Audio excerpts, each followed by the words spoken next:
Ne poštujem ti ja nego moja mama na koticu. Ne, je cetka. I ja se okstajem tu. Cetke bi se tu jagodice.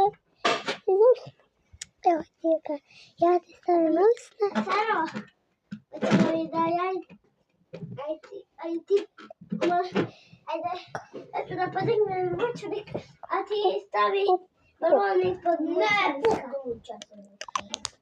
Ne. Ja ću ga ja bi ovako vidio. Evo, ne znam se to. Ajde ti. Nema li bio ti dvojte, ali da što je tako da se ovo bude. Na što mi je boja ideja? Stavio sam i opet. Da stavimo ovako. Tu. I sad, Saro, vidi gdje sam ga stavila. Ovdje ima rada, šutica, pa zato. Ne. Iz ove torbice sam ja to izvadila. Iz ove torbice. Samo sekund.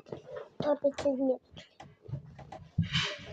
Saro, ne mogu. Sam kupila u Njemačku. Saro, pomagaj. No, njem. Ja. Samo Bilo mi je glupo. zatvori vrata. Kako da zatvaraš? Sve da vam pokažem što sam kupila još, ali to ću ali pokažem. Ako ne, da u ovom videu možete u drugom. Ajde, idem. Sad ću da vam pokažem bojice koje mi super rade. Kupila. Imam nešto što sam kupila na aerodrom. Šalim se ove bojice. Sam kupila na aerodrom. Nema vrata. A naš kako smo to uplašili? Jeste? Naš kako? Tamo, ne mogu ja se to.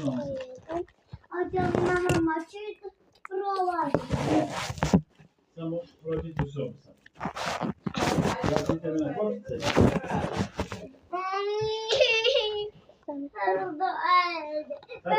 Kod me veri, djece. Dragice. Lještice, kako ti reče da se zove, Zmija. Koja je rekla da je zmija Dragice, da. Ovo mi je novčani koji su tamo sve. Odatle možeš, bravo ti ga. A ja bi poteću. Ako dede radi. A ja bi onda dotera. Ja sam kupila u Njemačku mogu. Ali oni su mi tamo u dnevni boravak.